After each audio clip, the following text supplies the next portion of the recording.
அடியேன் ஆழ்வார் எம்பெருமானார் ஜீயர் திருவடி கணேசரணம். ஜீயர் திருவடி கணேசரணம். பெருமானார் ரகசியகிரந்த பரீட்சை நிகழ்ச்சி அது தொடர்ந்து நடந்து வருகிறது. அதிலே இப்பொழுது சந்தேக நிவர்த்தி பண்ணப்படும். கேள்விகள் இருந்தால் கேட்கலாம். அடியேன் சுவாமி ஸ்ரீமதி ராமானுசாய நமக. அடியேன்.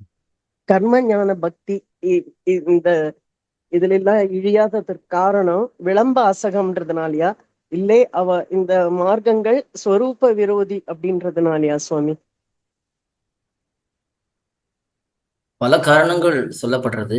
கர்மயோகம், ஞான யோகம், பக்தி யோகம் இதெல்லாம் நமக்கு சரணாகதியை பார்க்கும் பொழுது அதுல நமக்கு நிறைய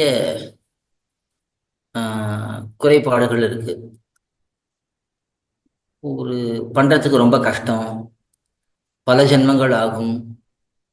இதெல்லாம் காரணங்களா இருக்காது. விளம்ப அசகம்னு சொல்றோம். விளம்ப அசகம்னா கால தாமதத்தை பொறுத்து கொள்ள முடியாமல் ஆஹ் இருக்கிறோம். அப்படியெல்லாம் இருக்கிறதுனால நாம் கர்மஞான பக்தி யோகங்களில் ஈடுவதில்லை அப்படின்னு சில பேர் நினைக்கிறார். ஆனா அதெல்லாம் விட முக்கியமான காரணம் என்ன என்று பார்த்தால் சொரூப விரோதமா இருக்கிறது தான் முக்கியமான காரணம். ஏன்னா ஸ்வரூபத்துக்கு பொருத்தமா இருந்துடுத்துன்னா கொஞ்சம் கஷ்டமா இருந்தா கூட பண்ணலாம் அப்படின்னு சொல்லலாம். ஆனா ஸ்வரூபத்துக்கு பொருத்தம் இல்லைன்னு பார்க்கும் பொழுது அது நம்ம எவ்வளவு சுலபமா இருந்தாலும் சரி, ஏன்னா இங்க ஞான யோகங்கள், பக்தி யோகங்கள்லாம் கஷ்டம். அதை நம்ம சொரூப விருத்தம்னு சொல்லி தள்ளிடுறோம். அதே ஒரு திவிதேச வாசமோ இல்லை ஒரு திருவிளக்கு எரிக்கையோ இதெல்லாம் சுலபமான வழிகள் தான். திருநாம சங்கீர்த்தனமோ இதெல்லாம் சுலபமான வழிகள் தான். அதுக்கு கால தாமதமும் இல்லை.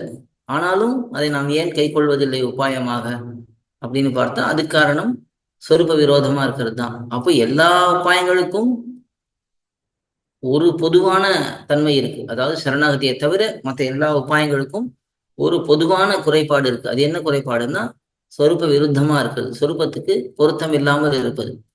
அதனால அதுதான் முக்கியமான காரணமே தவிர மற்றதெல்லாம் முக்கியமான காரணம் இல்லை. அதைத்தான் பிள்ளைலோகாச்சாரியர் ஸ்ரீவச்சன பூஷணத்திலே காட்டியிருக்கார். பிராபகாந்தர பரித்தியாகத்துக்கு அஜ்ஞான அசக்திகள் அன்று சொரூப விரோதமே பிரதான காரணம் அப்படின்னு ஒரு சூத்திரமே அருளி செய்திருக்கிறார். அதனால அஜ்ஞானமோ அசக்தியோ, எனக்கு கர்மயோகம் பண்ண தெரியாது, எனக்கு அது பண்ண தெரியும் ஆனா என்னால பண்ண முடியாது, சக்தி இல்லை, இப்படிங்கிறதெல்லாம் காரணம் இல்லை.